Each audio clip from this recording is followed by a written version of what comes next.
90 दिन के बाद या हम सियासत छोड़ देंगे या आर होगा या पार होगा। आखिर आप ऐसा क्या करते हैं, क्या मुअत्तल हो जाते हैं? पंजाब असेंबली में पाकिस्तान तहरीक इंसाफ के 26 अरकान मुअत्तल। एहतजाज करना हमारा एक आईनी हक है। जुरिस्डिक्शन में हमारे लीडर इमरान खान साहब कैद हैं और उनकी बहनों को मिलने के लिए क्या उनके साथ ज्यादती की जाती है और क्या मुलाकातों का सिलसिला किसी से ओझल नहीं है। तो ये कैसे मुमकिन है कि हम एहतजाज ना करें? मलिक अहमद खान जो है स्पीकर, उन्होंने कहा कि सीएम की मौजूदगी में ओपोजिशन ने माइक तोड़े, सरकारी इमलाक को नुकसान पहुंचाया, खवातीन की मौजूदगी में गालियां निकाली, हुकूमती अरकान के कपड़े फाड़े गए, ओपोजिशन ने किताबें फेंकी। ये सब हुआ और फिर आपको मुअत्तल किया गया। डिप्टी स्पीकर साहब उन्होंने भी कंधों पे चढ़ के नाराबाजी की। डिप्टी स्पीकर ने की? हाँ, डिप्टी स्पीकर साहब ने उस दिन ऑडिटर जनरल की रिपोर्ट उससे एक दिन पहले आई, उसमें 10 खरब की करप्शन का जिक्र किया गया और रिपोर्ट जो है वो डायरेक्टली एसोसिएटेड थी सीएम पंजाब साहिबा के साथ। उस 10 खरब की रिपोर्ट है, उसका हिसाब लेने के लिए हमने नाराबाजी शुरू कर दी और वो बिल्कुल इखलाकियात के दायरे में रहते हुए नाराबाजी शुरू के नारे तो उन्होंने भी लगाए, जिसे कहते हैं कि वो गुत्थम गुत्था जो है वो तो हुकूमती वुज़रा भी हुए, उनकी वीडियोस मौजूद हैं। तो ये 20 लाख जुर्माना किस चीज का होगा? क्या कोई चीज टूटी है? माइक्स तोड़े आपने? तो किसने तोड़े? मरियम नवाज साहिबा और उस्मान बुज़दार में कोई कंपैरिजन ड्रॉ कर सकते हैं?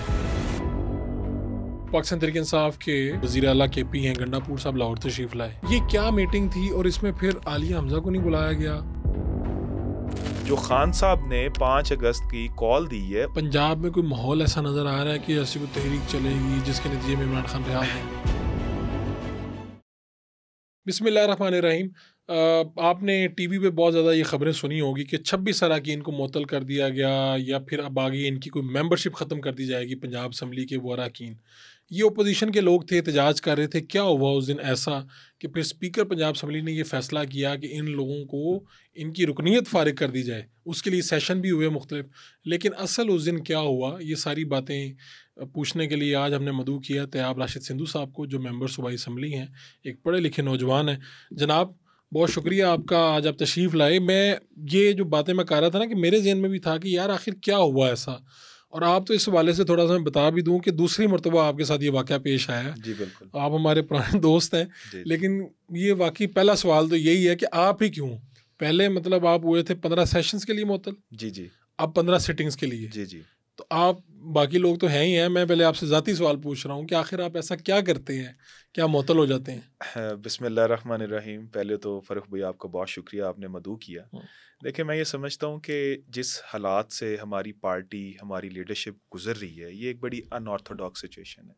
कोई नॉर्मल सूरत हाल नहीं है। हमारे साथ जो हालात हैं, मामलात हैं और जो हमारी लीडरशिप के साथ, बिलखसूस इमरान खान साहब के साथ, तो वो एक नॉर्मल नहीं है। ये तो एक बड़ी तो आप लोग नॉर्मल सिचुएशन में नहीं है इस वक्त? एग्जैक्टली, ठीक है। अच्छा, पिछली दफ़ा भी जब सीएम साहिबा आई और अब भी आई, देखें, एहतजाज करना हमारा एक आईनी हक है। फ्रीडम ऑफ स्पीच हमारे कॉन्स्टिट्यूशन में भी है और उसके बाद फ्लोर ऑफ द हाउस जो फ्रीडम ऑफ स्पीच है वो तो कॉन्स्टिट्यूशन में उसको एक प्रॉपर एक शेल के अंदर उसको एक प्रोटेक्शन है। पूरी दुनिया में होता है? पूरी दुनिया में होता है और बड़े बड़े इससे बुरे चीज़ें हो चुकी, लेकिन एहतजाज देखें हमने पहले भी किया और अब भी तो किया। आप कह रहे हैं कि सिर्फ मुझे एहतजाज की वजह से नहीं, आप ही हमेशा ये मुझे चंद एक लोग हैं जो हमेशा बन जाते जो हैं, टारगेट हो जाते हैं। ये मुझे भी नहीं समझ आई, लेकिन मैं इसमें बिल्कुल ये नहीं कहूँगा। एहतजाज हमारी पूरी पार्लिमानी पार्टी करती है और एज अ होल करती है, सब मिलकर ये फैसला करते हैं कि हमने आज एहतजाज करना है। ठीक है। और तो जिस दिन आप लोग ये 26 अरकान मुअत्तल होते हैं, जिस दिन का ये वाकया, उस दिन वाकया क्या हुआ? पहले वाकया मैं आपसे सुनूंगा, फिर मैं सवाल करूंगा। देखें, उसमें ये हुआ कि जिस तरह जब भी कोई इजलास होता है तो हमारी एक एडवाइजरी की मीटिंग होती है और उसमें स्पीकर साहब हमारी जो एडवाइजरी कमेटी है उसको मदऊ करते हैं और जो सारे रूल्स एंड रेगुलेशंस तय होते हैं। ठीक। स्पीकर साहब ने इसी तरह मदऊ किया और हमारे जो भी एडवाइजरी के मेंबर्स हैं वो स्पीकर साहब के पास गए। उन्होंने जाके बात की कि लीडर ऑफ द हाउस आ रही हैं आज और आप एक उन्हें उनकी बात सुने, दलील के साथ सुने और दलील के साथ उसका जवाब दें। और पहले आप लीडर ऑफ द ऑपोजिशन को, उन्होंने अहमद खान बच्चर साहब को कहा कि पहले आप स्पीच कर लें और आपकी स्पीच के बाद फिर leader of the house speech करेंगी। यानी आप कह रहे हैं कि उस दिन पीस रहे, दोनों तरफ पीस रहे, कोई एहतजाज ना हो, कोई हुल्लड़बाजी ना हो। एग्जैक्टली, बिल्कुल यही जो है वो तय करने की कोशिश की गई। यही बात लेके leader of the opposition Ahmad Khan Bhachar साहब जो हैं वो हमारी पार्लिमानी पार्टी में आए और सबसे उन्होंने एक राय ली कि क्या करना चाहिए। और वहाँ जो हमारे मेम्बरान थे उन्होंने खड़े होकर ये कहा कि हमें स्पीकर साहब की बहुत इज्जत है, उनकी तकरीम है, लेकिन चूँकि एक सिचुएशन इस तरह की है, बेशक वो कस्टोडियन ऑफ द हाउस हैं, सब कुछ है, लेकिन एक सिचुएशन इस तरह की है कि एक ऐसी लीडर जो असम्बली में आ रही हैं जिनकी बदौलत आज हम इन मुश्किलात का सामना कर रहे हैं और जिनकी जुरिस्डिक्शन में हमारे लीडर इमरान खान साहब कैद हैं और उनकी बहनों को मिलने के लिए क्या उनके साथ ज्यादती की जाती है और क्या मुलाकातों का सिलसिला किसी से ओझल नहीं है। तो ये कैसे मुमकिन है कि हम एहतजाज ना करें? यही बात जो कैरी करके हमारे जो अकाबरीन थे उन्होंने जाके स्पीकर साहब को बता दी कि भाई एहतजाज तो हमने करना जी, हम एहतजाज करेंगे, आइन के दायरे में रह के करेंगे, इखलाकियात के दायरे में रह के करेंगे, और अच्छा यही होगा कि जो आप की तरफ से अगर नहीं होगा तो जारी बात है हम अपना एहतजाज करेंगे और उसके बाद चीज़ें जो हैं कोई एक्सट्रीम पे नहीं जाएंगी।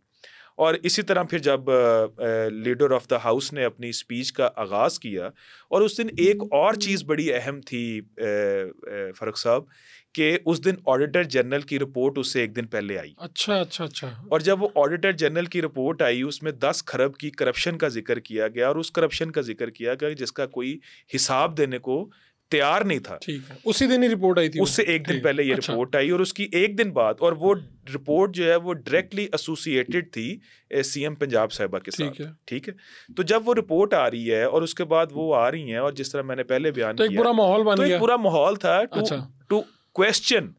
टू क्वेश्चन सीएम साहिबा कि जनाब ये रिपोर्ट आई है, तो अगर आपने ये चोरी नहीं की तो आप बताएं कि ये रिपोर्ट गलत है। सीएम साहिबा आ गई, हुआ क्या, मैं पूरा वाकया सुनना चाहता हूं। उसके बाद जब वो स्पीच के लिए उनको दावत दी स्पीकर साहब ने, तो हमने अपनी यूजुअली जो हमारी नारेबाजी होती है खान साहब की रिहाई के लिए, अपनी सीट पे ही हम बैठे थे। ठीक है, उसके बाद कुछ हुकूमती अराकीन जो हैं वो चलना शुरू हो गए, जो हमारी टूवर्ड्स वेल होता है जो असेंबली के आगे, जो स्पीकर की चेयर के आगे जो एक एरिया होता है जी, उसकी तरफ वो चलना शुरू हो गए। पहल हुकूमती अराकीन ने की? बिल्कुल की। अच्छा, वो जब चलना शुरू हो गए तो जारी बात है फिर हमारे अराकीन भी जो हैं वो अपनी सीटों से उठे और उसी तरफ चलना शुरू, और अपने ही हदूद में रह के, ठीक है, कोई भी मेंबर हुकूमती साइड पे उसने नहीं क्रॉस किया। ठीक है, बिल्कुल भी नहीं क्रॉस किया।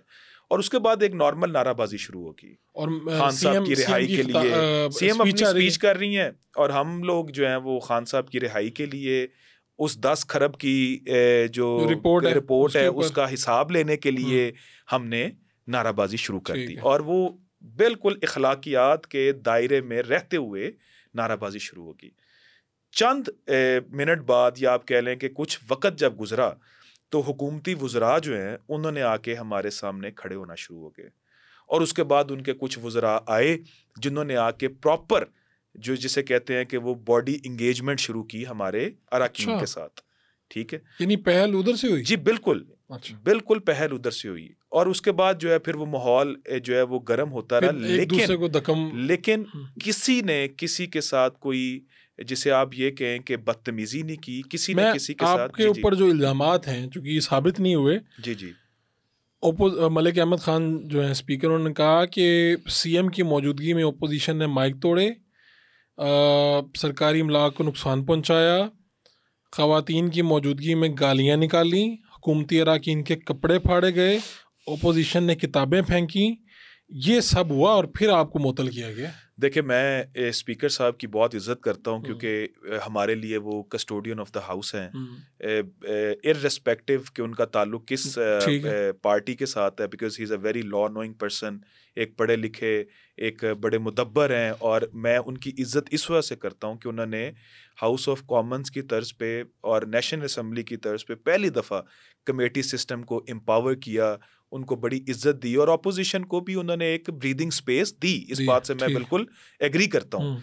But saying all of that, ये जो इल्ज़ामात हैं, देखें किसी का भी मकसद, हम एक मुहज़्ज़ब लोग हैं, हम पार्लिमानी वैल्यूज़ को बहुत बखूबी जानते हैं। किसी ने गाली नहीं निकाली? बिल्कुल किसी ने गाली नहीं निकाली। किसी ने देखें ये जो गालियां मंसूब की जा रही हैं, मैंने उस दिन भी मीटिंग में ये कहा कि देखें किसी आपके साथी ने निकाल लियो, आप नहीं निकाल, मैं पूरा टाइम वहां मौजूद था, मां सिवाय एक कुछ लम्हे के लिए जब मैं बाहर पानी पीने गया, वो 1 से 2 मिनट लगे होंगे, तो लेकिन मेरी मौजूदगी में कोई किसी मेंबर ने किसी भी औरत को, वो हमारे लिए बड़ी इज्जत की जगह है। बेशक हमारी औरतों के साथ जो कुछ भी होता रहा, हमारी औरतें आज भी, डॉक्टर यास्मीन राशिद साहिबा, she is a cancer survivor, she still in the prison, और जिस तरह इमरान खान साहब की मिसेस जो हैं बुशरा बीबी, वो भी एक नाकर्दा गुनाहों की कैद काट रही हैं।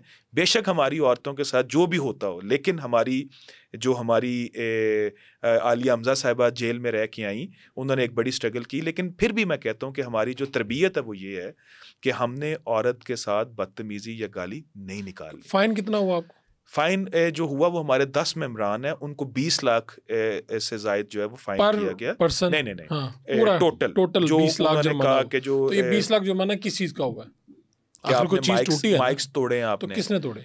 देखें ये अब it's a very big question, ठीक है। देखें ये यानी अपने आप तो माइक टूटे होंगे ना। देखें फारूक साहब, जो माइक टूटे वो इस सेशन से पहले की बात है।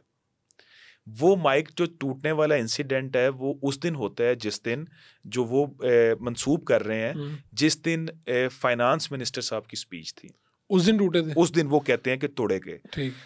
अब जब फाइनेंस मिनिस्टर साहब की स्पीच खत्म होगी, उसके बाद leader of the opposition Malik Ahmad Khan साहब बच्चर साहब ने अपनी स्पीच की और उनका माइक टूटा। उससे पिछला ऑपोजिशन लीडर का माइक, ऑपोजिशन माइक, और उन्होंने कोई चौथी जाके जो है वो पीछे जाके कोई 4 जिसे कहते हैं वो जो है वो लाइंस को छोड़ के उन्होंने पीछे जाके स्पीच की। ठीक, तो उनका माइक किसने तोड़ा? यानी कैसे टूटा? ये तो हम क्यों तोड़ेंगे? मतलब वैसे पूछ रहा हूं, हम अपना खड़े तो नहीं टूट गया ना माइक में, मैं बोल रहा हूँ ये माइक तो नहीं टूट जाता। हम अपना माइक क्यों तोड़ेंगे? अगले दिन हमारे लीडर ऑफ द ऑपोजिशन ने स्पीच करनी है। मिसाल देता हूँ कि अगर जो सीएम साहब है उन्होंने आके तकरीर करनी हो, तो क्या हुकूमती अरकान कभी वो माइक तोड़ेंगे जिस पे आके उनके सीएम, उनकी लीडर ने आके स्पीच करनी है? तो हम क्यों अपने लीडर ऑफ द ऑपोजिशन का जो हमारे लीडर है, टूटा माइक? नहीं, हमारे सामने नहीं टूटा, ना हमारे किसी मेंबर ने तोड़ा। और देखें ये तो बड़ी तो यार मतलब मेंबरान सूबाई असम्बली पंजाब, सबसे बड़ा सूबा, इतने महजब लोग, ये क्या खबरें सुनते हैं हम कि जी माइक, ऐसे लगता है कॉलेज के और स्कूल के बच्चे हैं, बाहर निकलते हैं, बसों को जला देते हैं, तोड़ देते हैं चीजें। हमसे भी ये सवालात होते हैं, हमसे भी यही, मतलब इवन के when we go to our homes, हमसे ये पूछा जाता है ये क्या बच्चों वाला क्या हो रहा है, ये क्या। लेकिन देखें बात ये है, एहतजाज हमारा एक आईनी हक है। बिल्कुल हक है आपका, वो हम करते रहे हैं, करते रहेंगे। हम भी इस चीज़ से बिल्कुल एग्री करते हैं कि किसी की, जैसे मैं पंजाबी मिसाल है ना, एक चौधरी को एक बंदा आया, उन्हें कहा चौधरी साहब तुहानू फलाना बंदा गाल कड्ढदा पे, उन्हें कहा उन्हें नहीं मैनू गाल कड्ढी, गाल तू मैनू कड्ढी है। देखें हम ये नहीं चाहते कि हम गाली निकालें और अपने लीडर को भी गाली पड़वाएं।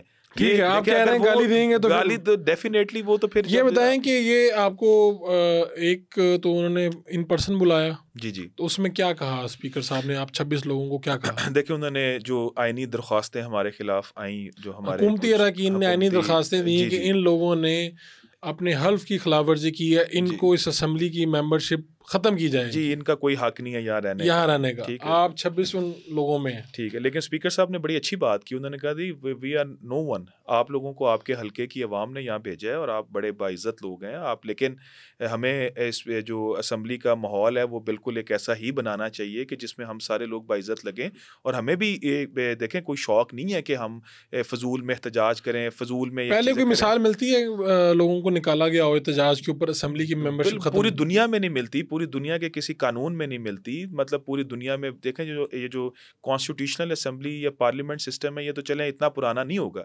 लेकिन जो असम्बली है, ये जो पार्लियामेंट है, ये तो चल रही है हज़ारों साल पहले से। तो अब आप लोगों का तय क्या हो रहा है? जो 2 मीटिंग्स भी हुई हैं, जी बिल्कुल, तय क्या हो रहा है कि भाई आइंदा आप लोग एहतजाज नहीं करेंगे, आप लोग कोई हलफनामे देंगे, अच्छे बच्चे बन के रहेंगे, क्या करेंगे? ऐसा बिल्कुल कुछ तय नहीं हो रहा, चूँकि कमेटी हमारे सीनियर जो पार्लियामेंटेरियंस हैं, जिसमें अहमद खान बच्चर साहब हैं, मोइन कुरैशी साहब हैं, अली इम्तियाज़ वड़ैच साहब हैं जो हमारे पार्लिमानी लीडर हैं, और हमारे कुछ मियाँ एजाज शफ़ी साहब और राना शहबाज साहब हैं। ये भी लोग हैं उसमें? इनमें से तो खुद भी कुछ लोग मुअत्तल हुए हैं। जी बिल्कुल ऐसे ही है, लेकिन ये डेफिनेटली जब वो एक जैसे सीनियर लोग एथिक्स कमेटी बनी है और सीनियर लोग हैं, देखें एहतजाज एक आईनी हक है, कोई भी हमें ये नहीं कह सकता कि आप एहतजाज नहीं करेंगे, ये तो आउट ऑफ पॉसिबिलिटी है। फिर देखें ना, अब इतनी बड़ी बात उन्होंने की है कि आप लोगों ने ये किया वो किया, मैं इसको इल्ज़ाम ही कहता हूँ जो प्रूव नहीं हुआ अभी, लेकिन या तो वो फिर यह कहेंगे हमने गलत बात की थी, हमने नहीं की। देखें बात या आप लोग मानेंगे कि हाँ हमारे से ये हुआ था। हमने उस दिन कहा है स्पीकर साहब को, हमारे जो कमेटी के मेंबरान हैं उन्होंने भी कहा है कि देखें आप कस्टोडियन हैं, आपके लिए ऑपोजिशन वाले भी बराबर हैं, हुकूमत वाले भी बराबर हैं। डिप्टी स्पीकर साहब बहुत अच्छे बंदे हैं, उन्होंने भी कंधों पे चढ़ के नाराबाजी की। उनके वुज़रा बड़े, डिप्टी स्पीकर ने की, हाँ डिप्टी स्पीकर साहब ने बिल्कुल की, उन्होंने कंधों पे चढ़ के नाराबाजी की। उन्होंने बल्कि वो एक नारा लगाया, तेरी आवाज़ मेरी आवाज़, जो भी उनका पार्टी का जो नारा है, इस तरह देखें। और आप लोग जो नारे लगा रहे थे उसमें वो आप वही जो कहते होते हैं जी फलाने के पापा चोर हैं, फलाने, ये वाले नारे लगे हैं बिल्कुल वहाँ नारे लग रहे थे। और मैंने जिस तरह कहा कि वो 10 खरब की जो 10 खरब, आप मुझे ये बताएं कि किसी मुझे मेंबर ने ये भी कहा कि जी कुछ खवातीन है हुकूमत वाली, उनकी वजह से माहौल खराब हुआ है, वो क्या मामला? देखें जब leader of the opposition speech कर रहे थे, वहां एक पूरा प्लान करके एक चलाई गई, एक जिसे कहते हैं ना वो तहरीक चलाई गई, वहां नारेबाजी की गई। 3.5 घंटे leader of the opposition Malik Ahmad Khan Bachchar साहब ने स्पीच की, जो रिकॉर्ड है। आज तक किसी लीडर ऑफ ऑपोजिशन ने इतनी लंबी तकरीर नहीं की। उस दिन भी उनको ऑफर हुई कि आप अपनी तकरीर करें, लेकिन आगे लीडर ऑफ द हाउस आएंगे, उनको अपनी तकरीर, यानी अपनी तकरीर चुप करके कर लें और हमारी चुप करके सुन लें। मैं देखें कोई आपसे ऐसा वादा नहीं कर सकता जिसकी मैं कल को पासदारी ना कर सकूं। अच्छा आप ये बताएं कि, और फिर वहाँ जो आप पूछ रहे हैं कि वहाँ जो इंफॉर्मेशन मिनिस्टर साहिबा थी, उन्होंने पूरी नाराबाजी की, उन्होंने हमारे लीडर के खिलाफ जो जुबान इस्तेमाल की, हमने उस दिन सुना, हमने भी उस दिन किया, हम अपनी नाराबाजी करते रहे। लेकिन इसका मतलब ये है कि नारे तो उन्होंने भी लगाए, जो जिसे कहते हैं कि वो गुत्थम गुत्था जो है वो तो हुकूमती वुज़रा भी हुए, उनकी वीडियोस मौजूद हैं। लेकिन देखें सेइंग ऑल ऑफ इट, हम यही देखें, हम खुद ये चाहते हैं कि ना हम अपने लीडर को गाली पढ़ने देना चाहते हैं और ना आप किसी को गाली देना चाहते हैं। देखें गाली तो कोई भी मुहज़्ज़ब बंदा जो है वो ये नहीं चाहता किसी को गाली दे, लेकिन अब ये आप कहें कि जी आप हमारे लीडर को कुछ कहें और हमारे साथ ज़्यादतियाँ करें और उसके बाद हम एक इजी पैसेज दे दें, वो मैं नहीं समझता कि it is out of possibility. आपके जो पाकिस्तान तहरीक इंसाफ के रहनुमा और वज़ीर आला KP हैं, गंडापुर साहब लाहौर तशरीफ़ लाए, तो एक फार्म हाउस पे तकरीब सजी जिसकी आज तक तस्वीरें चीज़ें चल रही हैं। ये क्या मीटिंग थी और इसमें फिर आलिया हमज़ा को नहीं बुलाया गया, और फिर उसमें जो लाहौर के सदर हैं शेख साहब इम्तियाज़ शेख, उनको वो भी वहाँ पे मौजूद नहीं थे। शेख इम्तियाज़ साहब मौजूद थे? जी बिल्कुल। आलिया हमज़ा को नहीं बुलाया गया? जी बिल्कुल, क्योंकि वो इसमें पार्लियामेंटेरियंस आए बस। जी एक पार्लिमानी एक मीटिंग थी जो कि फैसला यही हुआ। सलमान अकरम राजा साहब भी थे यहाँ? जी सलमान अकरम राजा साहब, वो भी किसी पार्लियामेंट के मेंबर? सलमान अकरम राजा साहब यहाँ नहीं आए थे, प्रेस कॉन्फ्रेंस की शायद उन्होंने। सुबह प्रेस कॉन्फ्रेंस पे आए थे, लेकिन वो उस रात इसमें सिर्फ पार्लियामेंटेरियन थे। जी क्या हो रहा था? और फिर ये कहा जा रहा है जी वो जो एक अफरीदी साहब है जिनको सेनेट का टिकट मिलना ही उनका फार्म हाउस था, उन्होंने याशियाँ करवाई, खाबे चले वहाँ भी, ऐसा कुछ हुआ? देखें खाबों का मैं तो कुछ नहीं खाया, इसलिए मुझे नहीं पता क्या खाबे चले हैं। लेकिन मैं उसमें देखें बात ये है कि जो इनिशियली तय हुआ और जो हमें पार्टी की तरफ से डायरेक्शन आई कि हम सारे KP हाउस जाएंगे इस्लामाबाद, और वहाँ से सारे parliamentarians, not even ticket holders, otherwise पहले जब भी हमारा कोई एहतजाज या कोई कॉल चलती है उसमें टिकट होल्डर्स को भी बुलाया जाता है। तो उस दिन सिर्फ कैटेगोरिकली जो हमें मैसेज मिला हमारी पार्लियामेंट पार्टी से KP हाउस, कि वहाँ MNA, KP के MPs और पंजाब के MPs इकट्ठे होंगे, CM साहब को हम लेके लाहौर आएंगे। अच्छा। और वहाँ रात को एक हमारी पार्लिमानी मीटिंग होगी जो खान साहब ने 5 अगस्त की कॉल दी है उसके हवाले से। ठीक है, हुआ क्या? हुआ भी यही कि जब आप लेके आए इनको? हाँ बिल्कुल, आप लोग गए वहाँ पे? जी बिल्कुल, इनको लेके आए लाहौर? सारे कॉन्वॉय के तौर पे सारे वहाँ आए, बड़े पुरअमन तरीके से सब लोग आए, उन्होंने उसमें कोई हुल्लड़बाजी कोई कुछ भी नहीं हुआ, सब लोग आए वहाँ। हमने रात को हमारी पार्लिमानी मीटिंग हुई। क्या तय हुआ? और उसमें यही तय हुआ कि जो खान साहब ने 5 अगस्त की कॉल दी है इस तहरीक को पीक पे ले जाने की, वो हम सब मिलके खान साहब की कॉज के साथ, खान साहब की तहरीक के साथ इंशाल्लाह।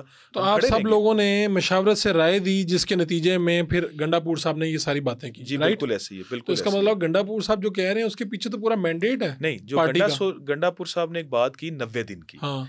देखें 90 दिन में उन्होंने क्या कहा, उन्होंने कहा कि 90 दिन के बाद या हम सियासत छोड़ देंगे या आर होगा या पार होगा। इसका क्या मतलब है?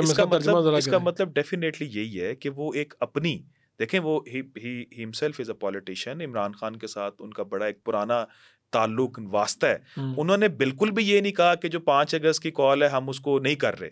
उन्होंने एक अपनी राय दी, एक अपना विजन, अपना एक एजेंडा बयान किया कि मैं और हमारी जो पार्टी है हम 3 माह तक देखेंगे, उसके बाद 3 माह के बाद या आर होगा या पार होगा।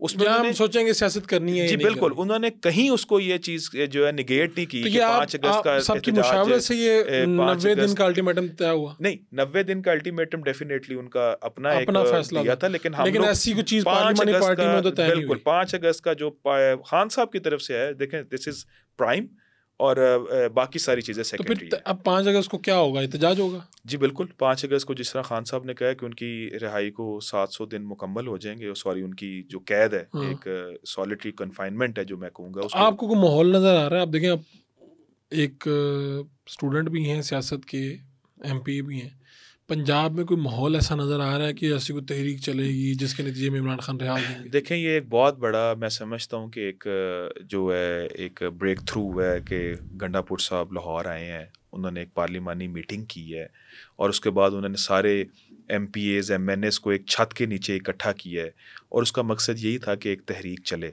देखिए तहरीक जो भी होती है वो आज तक जिसको वोट पड़ा है वो वोट पड़ा है इमरान खान का। आज जितने लोग भी पार्लियामेंटेरियन बने हुए हैं वो इमरान खान के वोट पे बने हुए हैं और जब तहरीक चलेगी वो भी इमरान खान के नाम पे चलेगी, इमरान खान के कहने पे चलेगी। कामयाब हो जाएगी? मुझे पूरी उम्मीद है इंशाल्लाह कामयाब। मरियम नवाज साहिबा और उस्मान बुज़दार में कोई कंपैरिजन ड्रॉ कर सकते हैं आप? देखें कंपैरिजन मैं समझता हूँ कि उस्मान बुज़दार साहब के पर्सनैलिटी को और उनके जो जैसे कह लें कि आप जो उनके इक़दामात थे उनको कोई भी किसी तरह से, मैं तो कम से कम डिफेंड नहीं कर सकता, बट इसका हरगिज़ ये मतलब नहीं है कि मरियम नवाज साहबा बहुत अच्छा काम कर रही हैं। जो काम कर रही हैं वो क्या हो नहीं रहे, आपको नज़र नहीं आ रही है? क्या है? अगर वो काम कर रही हों तो उनको इतना प्रेशर डाल के ऑपोजिशन को स्नब ना करना पड़े। ऑपोजिशन भी सवाल करती है ना, हम सवाल करते हैं कि आप नाकाम हो गए, आप अदारों को प्राइवेटाइज कर रहे हैं, आप नाकाम हो गए, आप कभी तालीम के स्कूलों को आउटसोर्स करने जा रहे हैं, आप हेल्थ के जो हॉस्पिटल्स हैं, BHUs हैं, RHUs हैं, उनको आउटसोर्स करने जा रहे हैं। इसी तरह आप बार बार फ्लोर पे जो बातें करती हैं कि जी दवाइयाँ फ्री हो गई, फलाना इंस्टीट्यूट ऑफ कार्डियोलॉजी, और फिर उन्हीं बातों की आपको अगले दिन क्लैरिफिकेशन देनी पड़ती है कि नहीं ये मेरे। फिर अगर आप इतना ही अच्छा काम कर रही हैं तो फिर आपको हर काम की तशहीर करने की क्यों ज़रूरत पड़ रही है? कोई अच्छा काम जो होता है देखें वो बोलता है। मरियम नवाज का कोई अच्छा काम, इतने मंसूबे शुरू किए उन्होंने। देखें ना, सियासत से हट के, पार्टी से हट के बात करें, वो हकीकी कोई बात है तो मुझे आप बताएं, आप अवामी नुमाइंदे। देखें मैं ये समझता हूँ कि अगर सुथरा पंजाब कोई चीज़ आपको नजर आ रही है, बेशक उन्होंने जो देखें सुथरा पंजाब को तो मैं आज भी कहता हूँ, मैंने अपनी बजट स्पीच में भी कहा कि आए मैं आपको अपने शोहपुरे का हाल दिखाता हूँ। मैं सुथरा पंजाब का आज भी, आप भी शोहपुरा गए हुए हैं, दोबारा आप कभी आए तो मैं आपको दावत देता हूँ कि देखें सुथरा पंजाब और शहर के बीचों बीच इन्होंने जो है वो डंप डिपोज बनाए हुए हैं कूड़ा डंप करने के, और वहाँ गंद के ढेर पड़े हुए हैं। इसी तरह DHQ हॉस्पिटल में ये कहते हैं जी हम फ्री अद्वियात दे रहे हैं। यकीन माने कि हमारे DHQ में ड्रिप जो होती है ना एक, उसको लटकाने के लिए स्टैंड मौजूद नहीं है। ब्लड प्रेशर मशीन, एक दिन मैं रात को चला गया, मेरा ब्लड प्रेशर का इशू था, मैं वहाँ गया, ब्लड प्रेशर चेक करने की मशीन मौजूद नहीं है वहाँ। ये हालात हैं हॉस्पिटल। कोई ऐसा मंसूबा जिससे आप खुश हो? मैं बिल्कुल, क्योंकि देखें इन्होंने मंसूबे शुरू किए हैं, किसी भी मंसूबे का पता उस वक्त चलता है जब वो मुकम्मल होता है। चलें, कोई ऐसा जो आपको लगे कि यार ये अच्छा मंसूबा अगर इसे सही तरह से हो तो ये हो सकता है। देखें बेशक उन्होंने काम तो खान साहब की नकल में किया है, लेकिन अगर ये कैंसर हॉस्पिटल, मुझे उस पर एतराज़ है कि पंजाब की आवाम का पैसा है और नाम ये अपने वाले साहब का रख रही हैं, बिल्कुल गलत काम वो ठीक है, आप कह रहे हैं नाम अगर वो बनता है और उसकी देखें उसकी एफिशिएंसी, वो किस तरह काम करता है, वो सिर्फ ये तो नहीं है कि किसी की हसद में आपने शुरू कर दी है। हाँ अगर वो अच्छे तरीके, क्योंकि कैंसर एक ऐसी चीज़ है और इंस्टीट्यूट ऑफ कार्डियोलॉजी जिस तरह वो शुरू हो रहे हैं, बल्कि जो जिनाह हॉस्पिटल वाला है ये तो शुरू ही उस्मान बुज़दार ने करवाया, चले उसको उन्होंने कन्वर्ट कर दिया।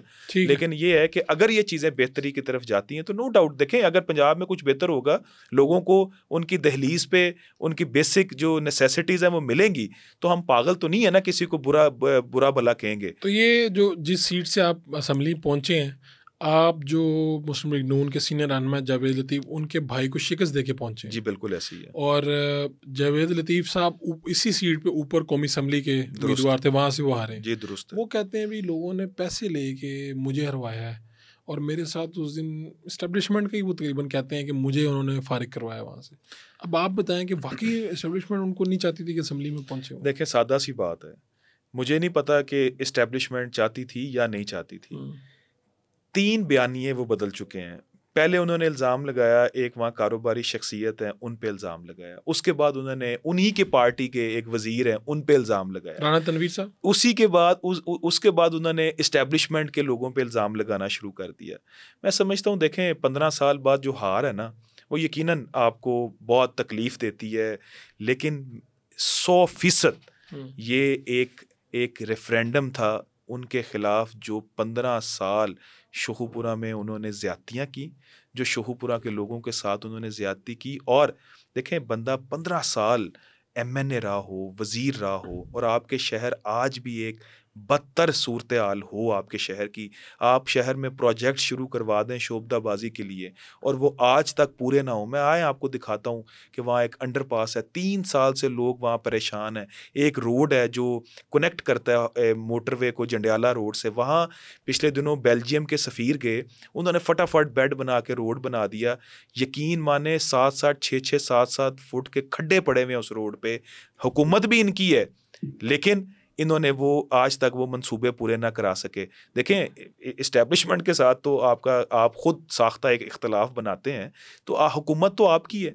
अगर आप इतना ही लोगों के साथ मुखलस हों और लोग आपके साथ मुखलस होते तो आप आज तगोदो करके उन जो मंसूबे हैं उनको पूरा करवा रहे होते। तो ये उनके इल्ज़ामात बिल्कुल आप कहते हैं कि इनमें कोई मैं कहता हूँ देखें हमने इलेक्शन आप भी उसी के साथ में आएंगे ना। देखें कहते हैं कि ऊपर नीचे मुझे यही उनका है। देखें हमने इलेक्शन लड़ा है, हमने पर्चे हम पे हुए, एंटी करप्शन के बेशुमार हम पे पर्चे हुए, हमने बर्दाश्त किया, हमारे घरों में पुलिस ने रेड किए। अगर ये सब कुछ ये इतना ही हमारे लिए इजी पैसेज होता तो ये चीज़ें हमें फेस ना करनी पड़ती। कितने पर्चे हुए आप पे? मेरे पे 4 पर्चे। ये मैंने एक दिन हमारे इलेक्शन कैंपेन चल रही होती थी और सुबह सुबह हम तरीक़े भुगतने गए होते थे और हम हर तरीक़ पे हमें यही, क्योंकि मैं because I am a lawyer my self, तो हमारे साथ मेरी लॉयर कम्युनिटी भी बहुत ज़्यादा साथ थी, तो सारे हम वकला जाते थे तो हमें रोज़ यही होता था कि हमें आज पकड़ लेंगे, कल पकड़ लेंगे और बहुत कुछ था। मेरी हमशीरा की शादी थी इलेक्शन से पहले, मुझे पता है कि मैंने किन हालात में वो शादी की। मैं अपने शहर में अपनी हमशीरा की शादी अपने लोगों में नहीं कर सका। आप फिर कहीं बाहर फंक्शन किया? डेफिनेटली, मतलब मैंने लाहौर में कहीं छुप के फंक्शन किया क्योंकि वो डिसाइडेड थी। अच्छा, आपको ये था कि इस पे पुलिस आ जाएगी? मतलब आप यू कैन एक्सपेक्ट एनीथिंग। वो एक अनऑर्थोडॉक्स सिचुएशन थी, इसलिए ये एक जिसे कहते हैं ना, वो अपनी हार के लिए भी बयानियां बना रहे हैं, हार तस्लीम नहीं कर रहे। ख्वाजा साद रफीक, पॉलिटिकल डिफरेंसेस अपनी जगह, उन्होंने अपनी हार को तस्लीम किया। राना सनाउल्लाह, उन्होंने अपनी हार को तस्लीम किया। उन्होंने एक झूठा बयानिया नहीं बनाया अपनी हार के ऊपर कि मुझे इसलिए हरवाया गया, मुझे इसलिए।